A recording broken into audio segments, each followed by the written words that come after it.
Whether your beer is in a bottle, can, or glass, kick back and relax. It's Better on Draft.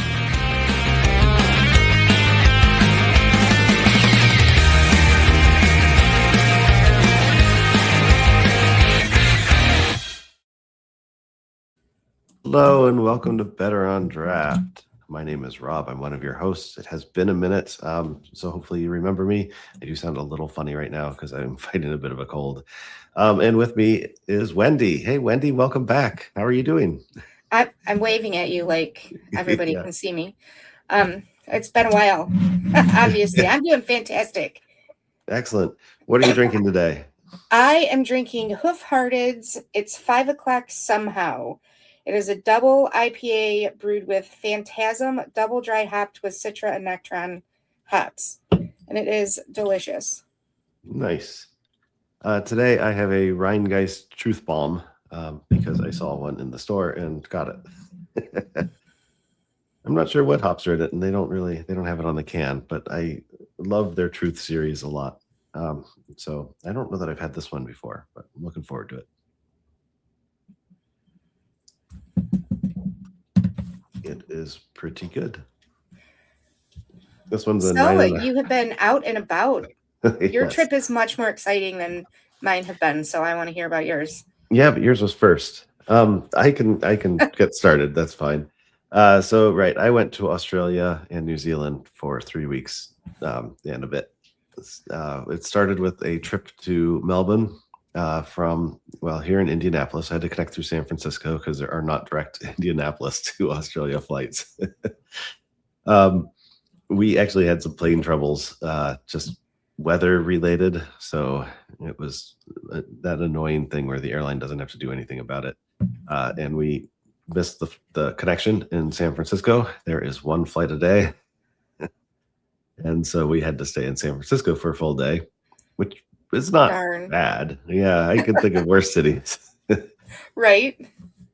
We had a really good time. We were mostly just walking around. It was impromptu. We didn't have our luggage because it was still on the plane, or it was in storage or wherever. We would have had to request it. And they said it could take 5 hours. Like, no, thank you. We went to Ghirardelli Square, and there is a brewery there. So I did get to visit a brewery there at Ghirardelli Square, right along the waterfront. It was beautiful. The beer was tasty. Unfortunately, the World Cup was just starting. And generally fortunate, but it's also a sports bar, and it got super loud and crowded. So we had our beer and left because it was just too loud and crowded for what we wanted.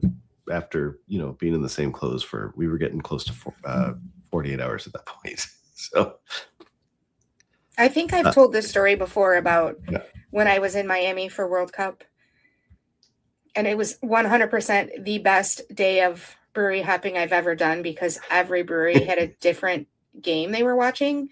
Oh, fun. Supporting different teams. So I got a little bit of everything when I was there. It was amazing, and they just folded you right in as long as you were rooting for the right team. That's awesome. That's great. I've done that sort of thing just during like Premier League football, I guess, stuff, where we go to various bars that support different teams, and it's just a lot of fun. We did eventually make it to Melbourne, though, and that same night I went to a brewery that I later found out it's about a 15 to 20 minute walk. We did not go the direct route because we were out and about first. And it's called Rocky Ridge. Really great place. This, I guess, is just, it's a brewery and tap room, but it's not their main brewery. They have a bigger facility outside of town. They do distributing.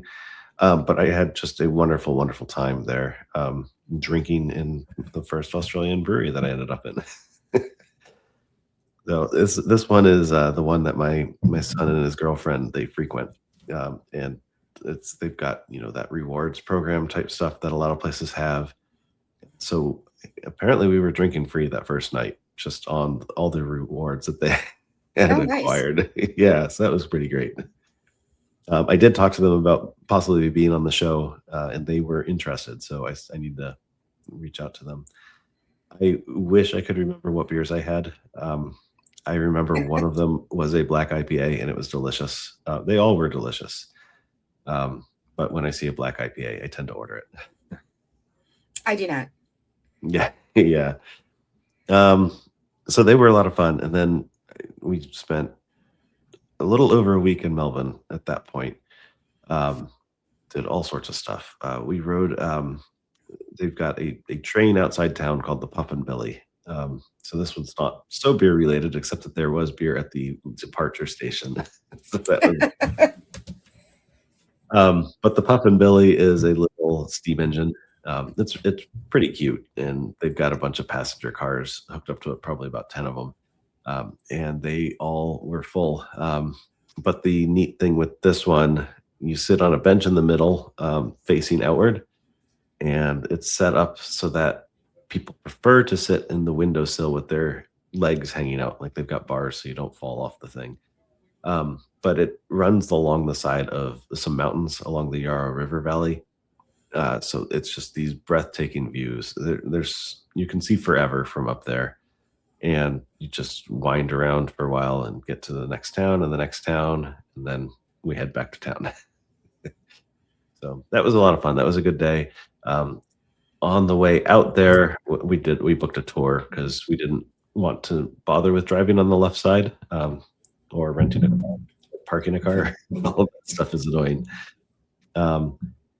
But we took the tour, and on the way out there, the guy, we had some extra time because everybody was on time.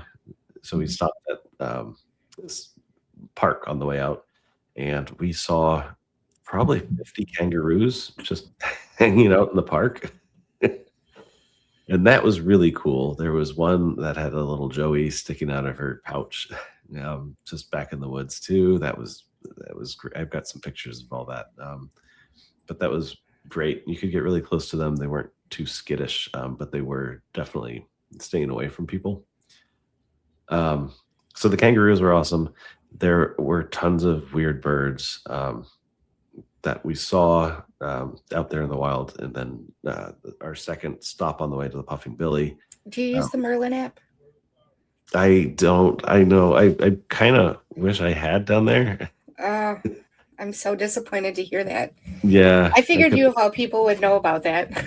I do know about it. I've got a good friend who he actually has a setup at his house. He lives here in Indianapolis, where he's got a Raspberry Pi sitting out there recording all the birds, and then checking what is visiting and for how long and all this stuff. And so he automatically records a bird log of the stuff in his backyard. Yes. So I got 2 new birds this week. So. Oh yeah, nice. Yes. So just so you know, like it happens. Maybe it's things that you get excited about when you're 50. I might have to look into this because I have become inordinately excited about birds. I saw a turkey vulture on my street the other day. I was driving out and I saw this huge bird sitting in the middle of the street, and I thought that looks like a turkey. No, it's a turkey vulture. And then it's there for a reason, and it was there because something had died on the road. Oh yeah. Yeah. So. Circle of life. It is the circle of life. Our second stop, and I'm not going to go into detail on every single day like this, but our second stop out there, we did our first real bushwalk. So that was really cool. We just walked through these woods. They've got these huge pine trees. I think they were called West California pines, something like that. They are the second largest tree in the world. They grow to, I think it was 500 meters or something, some ridiculous height. Like only the redwoods are bigger. So it was a forest of these things, also tree ferns and a bunch of other stuff. So it was kind of like Jurassic Park type of a thing. It was really cool. But back there's a bunch of signs saying that there's a lyrebird that lives in that area. Unfortunately, we did not hear the lyrebird because they are apparently really cool to hear. And I later found out that they get extra shy when they're like molting. So as soon as they're between the plumage that they have for attracting mates, they hide a lot more than when they have plumage. And I found this out much later at the Sydney Zoo where we saw a lyrebird. But again, it didn't make noise, but there's videos of them making the noises and stuff. So they're just really cool to hear. Yeah, that was day 2, I think. We were down there in Melbourne. But the city itself is really, really great. The transit is amazing. We were staying along a tram line, and it's one of like 6 night trams, so it runs 24/7. Really convenient, but the times that we were generally riding it, there was one every 5 minutes. I don't remember what it cost. I want to say it was $4 Australian per trip, something like that, with the max for the day, of course, and all those other things. But it was cheap. It was accessible. It was really, really easy to get to downtown and other places from there. Yeah, I can't recommend Melbourne highly enough. They have a lot of great breweries. So I went to Rocky Ridge every Sunday that I was there, which I guess was 3 Sundays, if my math is right. I think it was 3 Sundays. Anyway, we went to Rocky Ridge a few times, and just had a great time every time we were there. There are a bunch of beer bars nearby, craft beer bars that they have great long lists of taps. So 20, 30 taps in the bars. And then you pass tiny hole in the wall breweries that you don't know they're there. They just have a sign up front that says that they're a brewery. That was pretty cool. And there were quite a few that are more along the lines of a large brewery that has tap rooms out there. So Mountain Culture would be one of those.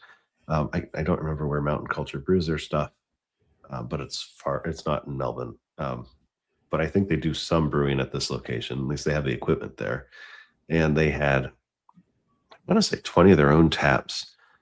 Some of those were collabs. Like I had a collab with, I totally lost the name. Brewery out of New York that has all the really long titles for their beers. Oh, anyway. Yeah. Yeah, I've lost the name. But yeah, so they had just done a collab with them. I ended up getting that beer because it was a style. I can't remember what style it was. I think it was a stout. There just weren't many stouts down there, even though it was winter. We also did trivia at this place. So my son and his girlfriend like to do trivia there, and we helped. And we ended up second to last in trivia. So we did not do well. It was a lot of Australian culture questions and a lot of Australian history questions. So I just really did not do well on that one. But second last was actually the place to be. Like the first 3 teams, I think, all got money or the equivalent of money for the brewery, like gift cards and stuff. But the second to last team got something out of the host's grab bag, and we ended up with a sleeve of Tim Tams. So that's a pretty good get. Are you familiar with Tim Tams? I'm not. Okay. The best, I don't know if it's the best description, but the description I've been using is that if you imagine you have your 2 Twix that are stuck together, Okay. without caramel, it's like that. It's just a big block of like cookie stuff covered in chocolate. It's really, really good. But the thing to do with them is to bite off opposite corners of the Tim Tam, and then you can use it like a straw. And if you do that with coffee, it all gets ooey gooey, and you just pop it in your mouth, and it all melts, and it's delicious. It's so good. Okay. You can do it with stouts. You can do it with any liquid, obviously, but it works well with stouts just because of the flavors, and it works great with coffee. So it's the thing to do. That's fun. By the way, Evil Twin is the brewery that has the long names. Thank you. That was who they had done a collab That's with. what I thought, but I couldn't quite put my finger on it. Yeah, it was something like "Get these snakes off this bus" or something like that. So, Let's see. So we did Melbourne for about a week and a half, let's say, and then we went to Sydney for a few days. And Sydney was a completely different city from Melbourne. Not surprising. It would be more like San Francisco almost, where it's on hill. It's on a bunch of really steep hills with a big bay in there. So that is how it's like San Francisco. Um, we took the ferry to the zoo because that's the thing you can do there. And we took a hop on, hop off bus all around the town, went out to Bondi Beach. Again, it was winter, so we didn't really do anything at the beach because it was kind of cold. And there were some people out there sunning, but it was probably in the 50s when we were there. So it was kind of chilly. Saw the Opera House, of course. It's a funny city because if you're in, a certain part of it, like downtown, all the way out east of downtown, so quite a ways, pretty much out to Bondi Beach. If you'll be walking around and you'll go around a corner and suddenly you see the Opera House and the harbor behind it and all that stuff. Or you'll see the Harbor Bridge, or you'll see both of them. So it was a really neat city. It was really pretty. We enjoyed walking around there. It felt busier than Melbourne, but we're not sure if that's because we were staying in the central business district, which is what they call their main downtown areas. In Sydney, but in Melbourne, we were in almost a suburb. It was a very busy suburb. So let's see. Then we went back to Melbourne, did some things for a bit. And part of the reason our trip was all broken up weird like that is that my son is working and we were mostly down there to see him. But since he had to work, we could only see him on weekends. So we, planned a lot of stuff to do without him during the week. Makes sense. Yeah. So our return trip was again for a weekend, and then we headed off to New Zealand.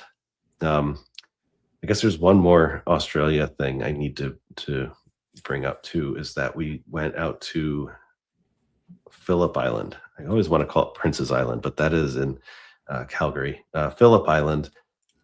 And there's a brewery out there. This brewery that my son was excited to take me to. It's just a guy's farm, and he converted a shed into his brewery. And so he put a porch on the end of it, put a couple awnings over the porch. It's very, if you're familiar with the Australia shed culture, it's very Australia shed, where he's obviously built all this just random stuff to make whatever needed to work. And so, and it's all strewn throughout his backyard. But the big draw to this place, and I wish I could remember its name. It's something Creek, if I remember right. Green Creek, maybe. The big draw there is that they have a rooster. So they'll give you little things of bird seed to feed the rooster with.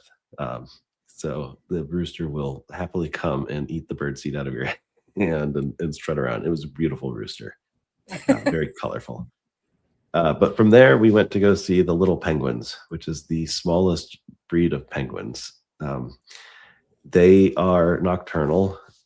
They mostly live at sea, like they live at sea for months or years at a time. But they will come up on land and dig a burrow and live in the burrow for a few days and then go back out to sea.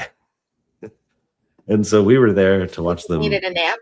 I guess they just, sick and tired of swimming. They wanted to get away from fish for a little while. I'm not sure. But so we were sitting on these bleachers they've got built on the beach to watch the little penguins come out. And it's dark, it's windy, it's rainy. We are cold and miserable. But you hear this peeping sound that they make, and then a wave will crash and there will be 50 of them standing on a rock in a huddle, and they start waddling up on the beach. It was so cool. They've got a boardwalk set up to get from the beach back to the visitor center area, where they can sell the gift shop stuff and all that. And they've got it set up as a boardwalk because the penguins walk underneath it. And so you just kind of stop and you look down, and there'll be 4 or 5 penguins just standing there, resting, shaking, warming up and stuff. And just they're hanging out right there to the boardwalk, and you get a really good view of the penguins. They're so cute. Nice. So that was kind of a highlight. Penguin. Yeah. I don't know if the birding app would identify the penguins. They don't make much noise once they were on land. If they are in there though, Yeah. they will, because you can do it by picture. Oh, okay. I've done that a few times when I was on an island where I took a picture of the bird because they weren't really singing, and then I was able to identify them. So, all right, I'll have to give that app a try. I don't think I'm going to see any more. They should actually sponsor us with as much as I talk about it. Though they are a nonprofit, so they do need our help to support them. All right. So, yeah, we'll make sure to get the link to that in the show notes. Yeah, the penguins are awesome. So, all in all, while I was there, I saw the gray-headed flying foxes, which are, I don't know if they're the largest bats in the world, but they're huge. They're very large bats.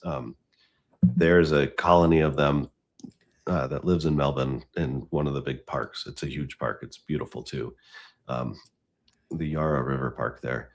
And again, it's winter, so like only a third of the colony was there, which meant there were only like 10,000 bats hanging from trees. But I went and saw them. They were really cool. They were sleeping, but they were stretching and making lots of weird noises, and kind of wandering around, but not flying yet because it was still daytime because I wasn't hiking in the night. But there was a wallaby right there, like just hanging out with the bats too. So I got really kind of close to a wallaby and got some good pictures of that thing just sitting there eating grass or whatever they do. And then after that, there were some more kangaroos. They were just hanging out on a golf course. And the conversation with actual Australians usually went along the lines of, have you seen any kangaroos yet? and I would say, yes, I saw some at the golf course. And they say, oh, yeah, that's where you see roos. So they're kind of like the deer of Australia. I think so. I think they are. Anyway, so we did Melbourne, Sydney, Melbourne. Now we went to New Zealand.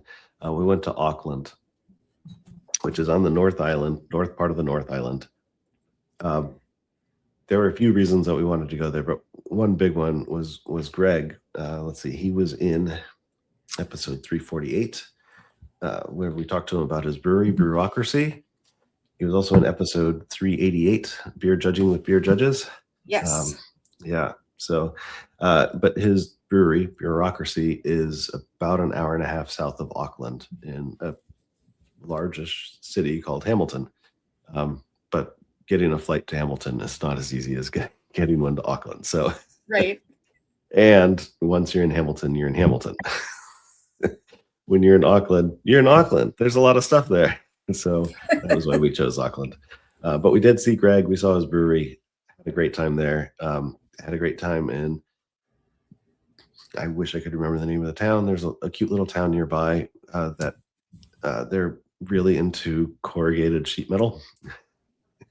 Okay. Yeah. I think that it was just that one set of residents was really into corrugated sheet metal. They made these gigantic buildings. You can look up the big sheep and the big dog.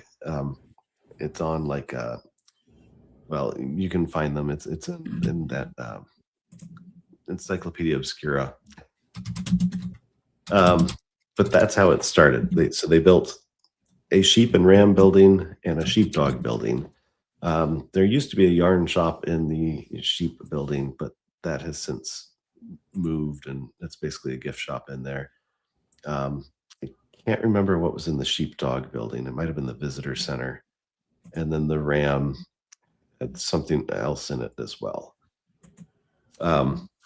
But because they got set up and they were so big into this corrugated sheet metal, all of the buildings in there have some sort of sheet metal decoration in front of them. Like there were flowers, there was, I want to say, a cowboy, there were, just people, animals, all these very large signs on the fronts of their buildings, kind of giving an indication of what the building was, but it was really neat and colorful and pretty. Which gets me to New Zealand, which is a beautiful, beautiful place. I'm going to throw this up here real quick. Okay. This is the big dog. Yeah, there's the dog. there he is. That's the big dog. And there's the big sheep. And there should be a ram next to that sheep too, somewhere. There it is. There he is. It's sheep and the ram. So anyway, they're just, big buildings, but they're in the shape of a dog and two sheep, which is kind of cool. I mean, it's fun. Yeah. Auckland, well, so at least that part of New Zealand, it's all dormant volcanoes. I'm pretty sure the whole country is dormant volcanoes. They make sure, like, they drive that home. They're not extinct volcanoes. They are dormant. They still could erupt at any moment. And so there's, I don't know, several volcanoes within sight. Let's say 4 or 5 volcanoes within sight at most times. But it's not like the Rockies or anything, because they're all just this distinct peak poking up out, with nothing major around it. So that was really neat. And then there's rolling hills between them. We went to Hobbiton, visited the Shire, did as much touristy stuff as we could there. I had a pint of stout at the Green Dragon Inn at the end of the tour. So that was really cool. It just beautiful. It's so green and lush and rolling hills. Hobbiton is in the middle of a sheep farm. And so we were surrounded by just thousands of sheep wandering around. So that was pretty cool too. You look outside the Shire and there's all these sheep dotting the hills. We did, so Greg took me on what he called the beer mile. I don't think that's its actual length, and they talk in kilometers there usually anyway. But they still call it the beer mile. That's funny. Yeah, at least he does. So we went to several breweries. Boy, I wish I could remember them all. Urbanaut was one. St. James, I think, was the name of one. Oh, the one I'm kicking myself on the most is the first one that we visited, and I talked to the owner and head brewer for probably an hour. Just had a wonderful time there. I will have to look that up and get that in the show notes because I cannot remember. Actually, I think I have his business card. No, it's not nearby. Anyway, and he does wonderful English style beers, and I had 2 beers off the beer engine that were just delicious. I had an ESB as well as a porter off the beer engine. They're just so good. And it wasn't quite the last one. We went to the Garage Project, which is different from the Garage Project. That's the US one. The Garage Project is the Kiwi one. But they do really good beers. If you ever got, so they export their beers out of New Zealand. So if you've gotten a New Zealand beer in the US, it is probably from them. Like there's a really good chance. They also win a lot of awards and just really make good beer. We had a great time there. In fact, we drank a gold medal winner from the World Beer Cup. Can't remember which year it was from. It might have been this last year in Philadelphia. But it was delicious. It was a creek, if I remember correctly, or at least a cherry sour. It was really, really good. And then eventually we got home. We got home Monday. We're recording this on Friday. We got home Monday. I went to work on Tuesday. It's been a busy week. That's ambitious. I'm not gonna lie. The flight home. So all the flights, right? This is usually something people are interested in. It's a 16-hour flight from San Francisco to Melbourne. That's like 15 and a half hours in the air. Long flight.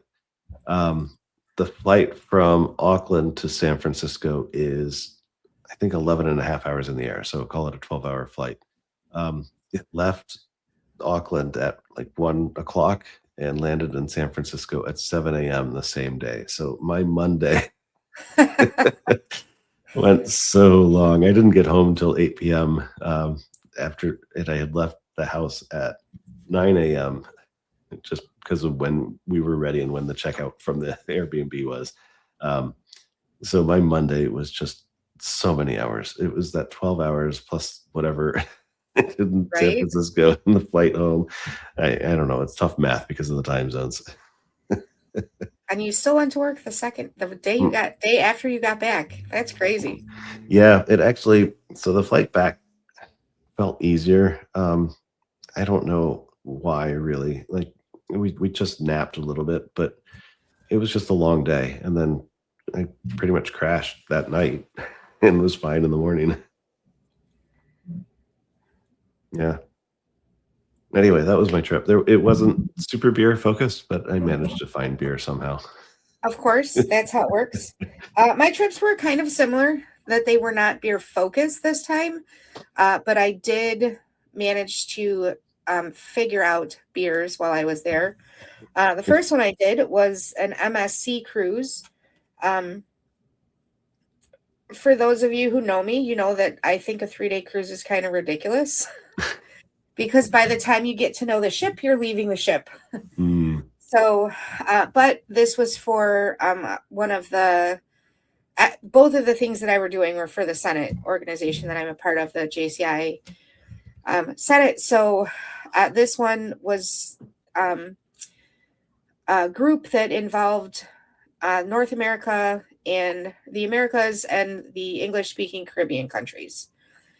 So it was interesting. There was probably about 20 of us that went on this cruise. I've never been on an MSC ship, which I'm told it's like the European version of Carnival, is what people say. I don't know. I thought it was a beautiful ship. It was definitely gorgeous. There were things that were different from the cruises that I've been on before. I felt like I don't know if they had new staff that they were trying to teach or what, because there were some service aspects that I was like, well, that's weird. And I don't know if that's just the Europeanness of it or what. They had really good beer in the sports bar. There was a Belgian beer on tap that I drank at least once a day. My go-to drink on the cruise right now is a Hugo Spritz, though. mm, So I don't for know what some that is. reason, I'm like, well, I'm elderflower obsessed. So it's basically an elderflower and gin spritz. So and apparently I just read an article that that's like the new spritz over the Aperol spritz, which makes sense because I think Aperol is too bitter. I don't know why people enjoy it so much. Maybe this is the drink of the summer now. Yeah. So the Hugo spritz, that's been my thing for a couple years now on the boats. I didn't even get off the ship. I feel bad because I really wanted to go to Riptide and reach out to them again to try to be on the show. I'm going to have to send an email though, because getting off the boat, I was just like, I don't even want to leave the boat at this point. Like we had really good rooms and we had access to a special area of the ship because we were in the room. So the room that we were in, and it was so short. Every day was a port day. And to me, being on a cruise, the whole point is being on the boat. Mm, Like I like going to all the places, but I also really like being on the boat. right. So like a transatlantic cruise to me, I think sounds amazing. So while I don't know that I would like switch my loyalties from Royal Caribbean over to MSC. I didn't hate being on that boat, and I would definitely get on another boat if somebody asked me to again. Mm-hmm. I mean the food was good, the drinks were good. There Yeah. was a lot of more smoking sections for those of you that smoke on the MSC cruises than there were on Carnival or Royal Caribbean. Maybe that's the So European part. yes, I think that has a lot to do with it. The dress was very different on the boats too. The dress code was the dress that we saw around us was much more European. There were a lot more people speaking different languages, which I found fascinating because I could sit in the bar area and listen to conversations of like 4 different groups in different languages. Yeah. So I thought that was really cool. Some people did not, but I enjoyed it. Like Right. it was really good people watching, in my opinion. But that was kind of it. We flew in the day of the cruise. We flew out the day we got off. So it wasn't like we're going to spend some time in Miami. Right. The next trip that I took, though, was to San Antonio. And I thought it was funny that you said it was 50 degrees in New Zealand because it was like 114 when I was in San Antonio. Yeah, I heard there's a heat wave going on back here. So there was also flooding while we were there. Oh, no. Our golf tournament got flooded out because the golf course got flooded, so we couldn't do that. It was so humid and it was so hot. It was crazy. But I did make sure I got to some breweries. The first brewery I went to, I can't think of the name off the top of my head. Yeah, it was interesting. They had some interesting food. They had a lot of sours going on, and like they had an old brew. Well, they had a quad, but it was a soured quad. Okay. And I was like, but you didn't tell me that when I ordered it. Right. That's sneaky. So I thought that was weird, but it was decent beer. I didn't mind it. I ordered more, so that obviously feels like something you'd want to warn people before they get that. Right. So well, it took me a little bit. Like I had to read into things and figure out what was going on. That it was part of this series because the waitress didn't really know a whole lot about what they were telling me. Yeah. And then we hit a place called Rockin' Brews. Okay. Which was very interesting because they had a watch party going on that everything was in a different language. Not Spanish, because I would have understood some of that. But so obviously whatever one of the teams that was playing was watching there. Yeah. But they had a lot of different beers that were, I got to try a lot of local beers. And then we went to this little town called, why can't I think of the name now? Good grief. We went to this little town outside Green, spelled Groon, but it's apparently Green. It has the oldest dance hall in Texas. All right. And we went to the oldest dance hall. We hit there was an open air bar there that we hit, and then there was like a speakeasy that we were trying to go to, but it was so hot. We did not get to very many stores there. But the food was crazy. They brought me out a piece of cake that no shit was like half a cake. Oh, wow. One piece of cake for like $7. I ate for 3 days. Yeah. That's how big that cake was. I mean, that's good and bad. That's a lot of cake. Yeah. Which is its own problem. So, but did you go to the Alamo? It was a cute little town. I did go to the Alamo. We went down. I didn't go into the Alamo. Okay. So I went to the Alamo. I went to the bars around the Alamo. Yeah. So again, it was like 114 degrees that day. So my friends wanted to go to the Alamo, and I was like, I was told I need to go to this bar outside the Alamo called the Menger Bar. Perfect. Our itineraries match. What I didn't know is that it had a huge tie to Teddy Roosevelt, which is my favorite president. Oh, nice. So that was really cool for me to walk around and look at the history of that bar and sit there and have a beer, maybe where Teddy Roosevelt had a beer. Yeah. But should have sat in every chair. Then you would have known for sure. Yeah. There was another bar around the corner that we went to too that I had beers there. We had beers. I tried to get a Texas beer everywhere I went. Even if I wasn't at a Texas brewery. So I did have quite a few Texas beers while I was there. I'm very slow about putting videos up. I just finally put out a couple of things about Texas. I did my flights. While my friends were looking at the Alamo, I got in a car and I got in an Uber and went to Roadmap Brewing, which that is my suggestion. If you're going to San Antonio, of all the breweries that I went to, that one I fell in love with. I love their beer. I love the place. And it could be that there were puppies there. That does help. So it was really funny because I had to go to the bathroom by the time I got there. So I'm like running in right to the bathroom. And as I was going, there was a dog that was like looking right at me, like, oh, you're going to, like, stood to attention, like, oh, you're going to pet me, right? And I'm like, I'd stop and pet, but I'm not sure. And I kept running to the bathroom. So when I came back out, I was like, is it okay if I pet? Like, she's like, if she'll let you. So I pet the puppy. We bonded. It was awesome. There was a poodle sitting across from us that like stood up like, oh, I would like some attention to you.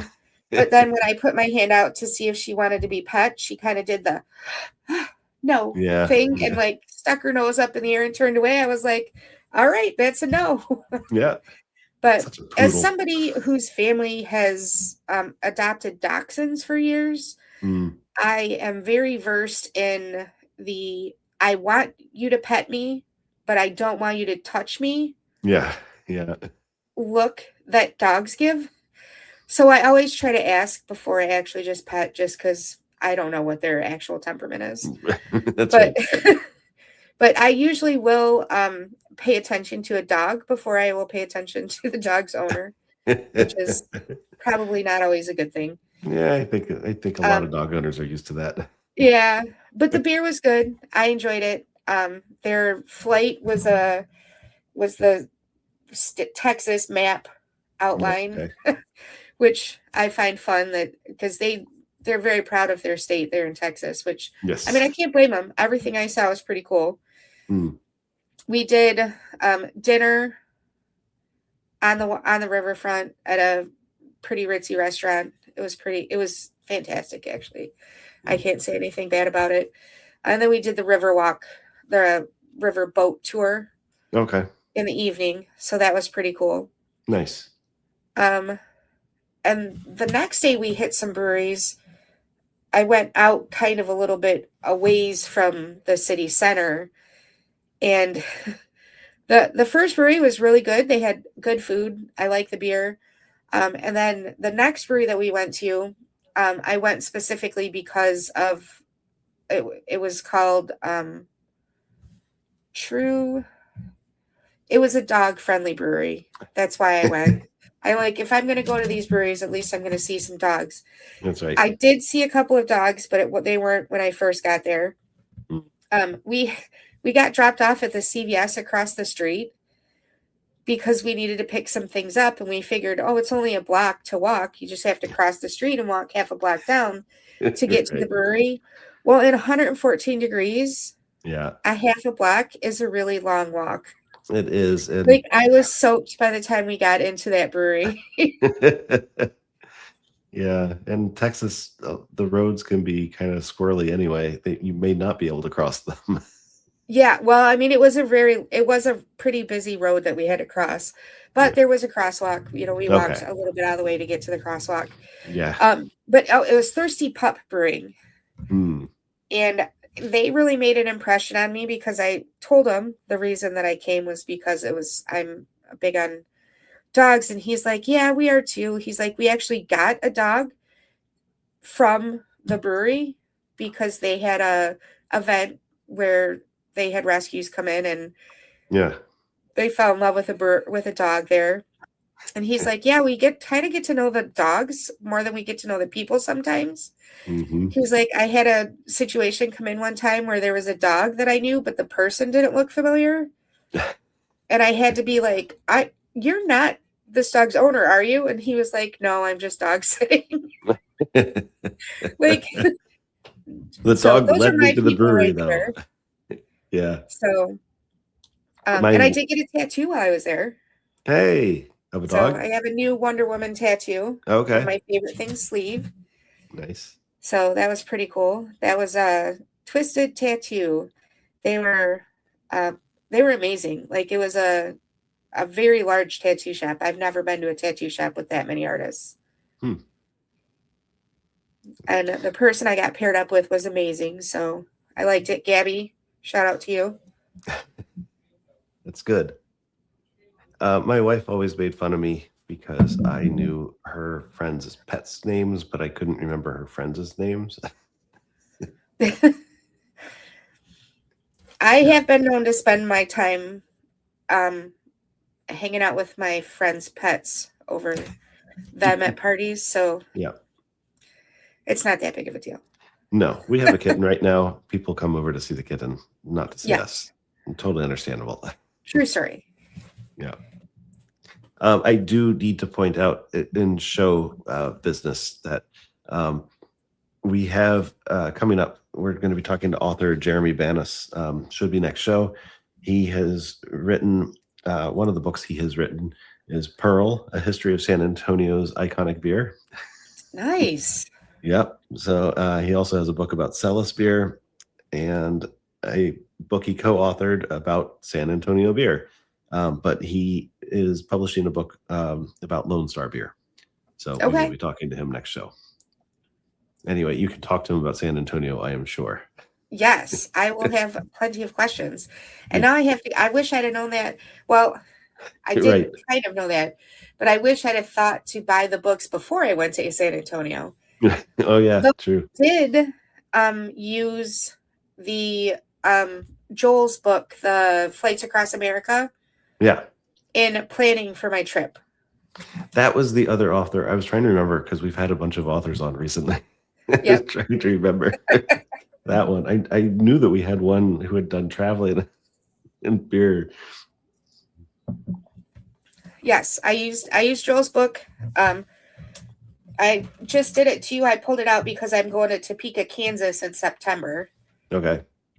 And also, Lord knows I don't know anything about Topeka, Kansas. So yeah, I don't think I've been there. I can't offer anything. I can't just fly there. No. I have to fly there and either take a train or rent a car to get to Topeka. Okay, awesome. So fun stuff. Yeah. Yeah. Huh. So what else is going on? I've heard that there's a lot of stuff going on. What kind of stuff did you have to talk about? So I am interested in Michigan beer news because there seems to have been a lot of it, hot and heavy, while we were out in June. Like I would check in on the Discord, the Michigan beer Discord, and it was always, there was news all the time. Oh my gosh. It's been crazy. It really has. We have lost quite a few breweries this month that are either going to shut down shortly, or are looking for somebody to buy them. Cadillac Straits, Four Circles, Barrel and Beam, which that's heartbreaking. Yeah. Grand River shut down its Marshall location. Motor City Brewworks shut down, but then reopened. Right. Farmington Brewing is for sale. He is looking for somebody to carry on his legacy. And in addition, we had Hophead Farms go out of business, which that is kind of sad for the hop industry here. Yeah. Yeah. We talked about how Michigan was historically a hop state. Yes. So we do still have hops growing. I follow the Hop Alliance quite often. So it's always interesting. They have posted a lot of different stuff about that. Some of the good news, though, is that Voodoo Brewing just opened a tap room in Plymouth, Canton. We did head over there. I'm hoping to get the new owners on the show. It's an interesting model because it's just a tap room. They bring in the Voodoo beer, and then they've got a nice array of guest taps on as well. Okay. In addition to their food. So if you've ever been to Voodoo, it looks like a Voodoo Brewing. Like it's the same artwork on the walls, things like that. The people were really nice. The space is great. I'm excited because I think it'll be a good place for people to go and hang out with their friends for a couple hours. It's not just a one and done type of brewery. Is Plymouth Canton over by the airport, sort of? Or no? Kind of. Okay. It's probably about 20 minutes from the airport. Okay. I feel like I've been over that way before. So I'm pretty sure that you probably have. And then we've also got Cabin North Brewing just opened in Detroit. So I also went to visit them. I really liked that Kolsch that they had was named after a pet of theirs that passed away. So yeah, that obviously I was like, we'll do the Kolsch. Solid Kolsch. I did try a couple of other IPAs that I thought were pretty good. So I'm interested to go and visit again for longer. I just stopped in before a Diva event so I could check them out because it like came out of nowhere. I had no idea this brewery was even in the works. Right. And when I researched it, I couldn't find anything. Like there was nothing until we're open. And you're generally like on the pulse, or at least used to be. right. So you now feel I'm out of the starting loop. to question myself though, because right. there are a couple more breweries that I know are planning to open that I don't have in the top of my head anymore. Our brewing in Holland just posted they're expecting the okay to open their second location any day. And Atwater Brewing, who sold to Molson Coors in 2020, the owner, Mark Reith, just purchased them back from Tilray, who purchased them in 2023. Interesting. So, and I have a quote from his Fox 2 Detroit. He said, "My heart has always been with Atwater, and I'm thrilled to have the brewery back in my hands. I appreciate the stewardship of both 10th and Blake and Tilray over the past 5 years and the contributions they made to the business. At the same time, what I hope to bring is deeper connection to the community that only a local owner-operator can truly provide." So nice. I'm really excited about that. Obviously, I think that the way a brewery sticks around is by their connection to the community. Yep, I agree. So that is. I want to add in there that Bottom Creek is open. Yes. And that was one that we talked at length with Stephen from Opa Design Studio in episode 384. That's the one that's on the huge, massive land and has a big outdoor amphitheater and hiking trails and cabins and stuff. Yes, I am looking. I have to go and I have to plan a trip up to visit that, apparently. I do too. I'm excited for it. So, I mean, that's kind of what I got right now. There's some stuff opening. There are some things closing that is very heartbreaking. But again, there's a lot of them just still plugging away, doing their thing. We need to get out and support them. Yeah, it's interesting. I'm wondering if we're hitting like, what is it, the 5-year or 7-year thing? Like most businesses have a 5-year plan. I'm wondering if we're hitting that for some of them. I mean, some of those that you listed are older than 5 years, but yeah, there's still those milestones and people hitting certain ages and just being done. Right. I saw one of them was because they had to move to another state for something else. 4 Circles, they're moving. Same thing that happened with Kim up in Sagatuck is that she had to move to take care of her family. So, and then Motor City Brewworks, that was a situation with the water supply that came in from the city, like how their brewery was run. Farmington, that's a health issue. Yeah. It's not really something that is business oriented. So everything happens. Right. There's a lot of different things that are creating all of these closings. Yeah. We lost Scarlet Lane due to health issues, which that hurts. They're such a great place, such great beer. So similar to the Atwater thing, Hop and Frog is changing owners. So there is an article about that, but Hop and Frog is a pretty big name, Boris and all of those. But the founder and brewer Fred Carm is stepping back into an advisory role. Zachary Baston, who has been working for Fred for 15 years, he will oversee management, and then there's some unnamed ownership partners. Hop and Frog opened in 2006. They were just having their 20th birthday. So, but it just feels like, 20 years, that's a while, plus whatever experience he had before opening the brewery. And he has done a good thing with that brand.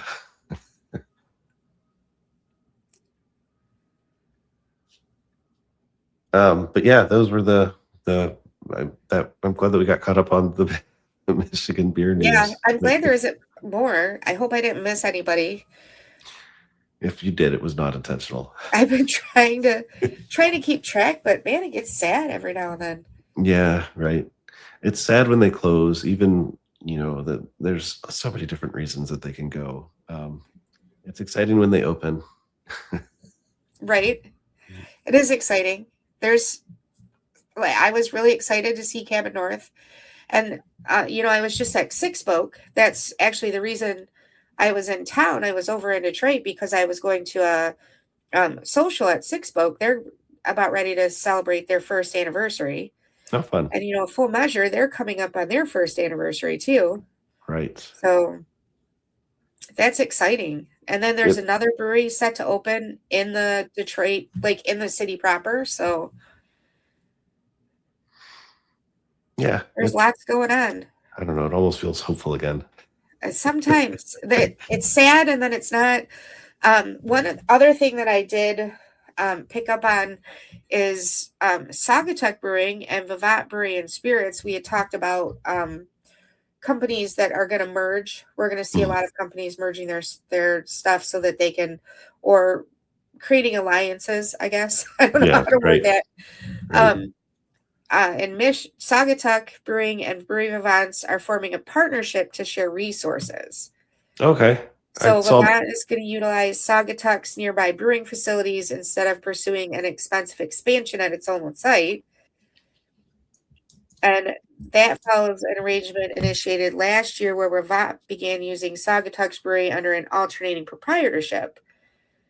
That partnership allows Saugatuck to maximize its excess capacity while enabling both breweries to operate independently, which I think is brilliant. Yeah. Honestly.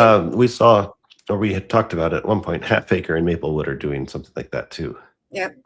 So I don't know if they've clarified what exactly the roles are going to be, but that was back in March that they announced that they were combining forces. Yep. Figuring that stuff out. Yeah, I don't know. It feels like the brewing industry is just hitting a different level of maturity among all these breweries that I'd say grew up with, but I'm old. Yeah. I feel like I was old when they started, so drank up with. Yes, drank up with sounds much better. No. All right. Well, we had more articles planned, but we are coming up on an hour, Wendy. I know. I told you I think that it's going to take longer to go through our trips than we did. I talked longer than I expected. That's all right. Sorry. We are interested in more than just beer, and we know our beer folks are also interested in more than just beer. I do have one other thing to tell you, Rob, that I didn't talk about since we're no last questions here. Yeah. I learned a new game. Oh, yeah, 5 Crowns. That's a wonderful game. While I was on the MSC cruise, my friend brought it, and I immediately thought of you. I'm like, I know he's played it before. Oh, yeah. We play that at trivia sometimes. Besides Sky Joe, I now have 5 Crowns that I'm like, yeah, let's play that. Excellent. I don't have it with me handy here, but we've been playing Overlap a lot recently, which also is a deck of cards. It's got a bit of a spatial thing to it. If the card that you play overlaps colors with the card that's already there, then you have to draw cards. Otherwise it's like Uno. You're just trying to go out. So okay. A grid of 9 squares, and you just overlap. Yeah, 5 Crowns is basically rummy, but you get a different number of cards in your hand each round. Yes, and a different wild, which is what threw me Yes. off. So I lost. But the wild is always the number of cards that you have in your hand. Yes, but that doesn't necessarily. That didn't help me Yeah. when I was drinking those Belgium beers. Yeah. And the game's over, when the queens go wild, I think it is. Something like that. Or the kings go wild. Something like it. Yeah. No, well, Yeah. you gotta, whoever hits the number first. Yeah. You have to go through all the rounds, though, I think. Yeah. I don't know that. Yeah, we do finish You have to go through all the rounds. We sometimes start at like 7 because we only have so much time, and we're actually there to play trivia.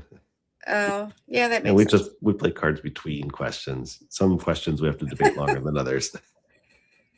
When I say debate, I mean talk ourselves out of the right answer. Yes, that's normal, right? Yeah, I think so. I think every trivia team does it. You know what? That reminds me. That MSC cruise, that was the one thing that I missed. I only saw one trivia the entire time. Huh. And it was a superhero trivia. Like, I knew all the answers. I was Nice. there while they were going over the answers because we were going to meet to play games. And I Yeah. got there at the end to watch them go over the answers. I'm like, damn it, I could have won this one. Shoot. All right. As I said, we have a show coming up in 2 weeks. Normal show. We are working on scheduling shows after that. Do you have anything coming up that you want to plug, Wendy? No. Well, actually, I am going on a beer crawl tomorrow. We are going to hit Stumblebum, who I'm hoping to talk to you about doing an on-site show. We've been talked about that before. Yeah, I'd love to. And then Griffin Claw and Fillmore 13, which I haven't been to in probably a year or so. So I'm excited to check them out again. Before our evening ends at the Hub. So for some axe throwing. There's a small chance that the audio version of this will get out before you leave on your beer crawl, and maybe some stalkers will show up and say hi. That's funny. It will be there early in the day, though. So. Okay. So yeah, it's almost probably not. Yeah. As for myself, I have a trip to Dallas coming up. In fact, it's the same week as the next show, so it's going to be a busy week again for me. A trip to Jasper, Indiana, Grand Rapids, Michigan, and then actually, I don't know where I'm going at the end of September, but I'm going somewhere at the end of September. Oh, that's nice. So, I do have some things in the works, but I'm not quite ready to make those happen yet. So I have been telling people, I'm happy to announce it here, I'm going to New Zealand in March of 2028. I let them know at work already. They said it's okay. Nice. All right. Yeah, and I do just want the Grand Rapids thing. That is Grand Con. I cannot recommend it enough. That is the board game convention that is up there Labor Day weekend. But I will be there, and if you stop by and look for the person who's dressed as a banana or pickle or something, that is probably me. Come say hi. But that's all I got. All right. Well, then, we will see you guys or talk to you guys in 2 weeks. Hopefully, we'll see a little bit of pictures from our trips coming up here on the Better on Draft site. Yeah. I do have some pictures that went out from Cabin North and Voodoo Brewing. Definitely go give them a shout out. Go and try them out, see how they are. Give them some support. Our businesses need it here. And make sure you visit your local brewery. Right. And I already told Ken this, but I'm going to say it anyway. In Australia, by and large, they do not do tasting flights. They do tasting paddles. That's nice. So with that, we'll end the show like we end every show and say, whatever you think of your beer, we think it's better on draft. Cheers.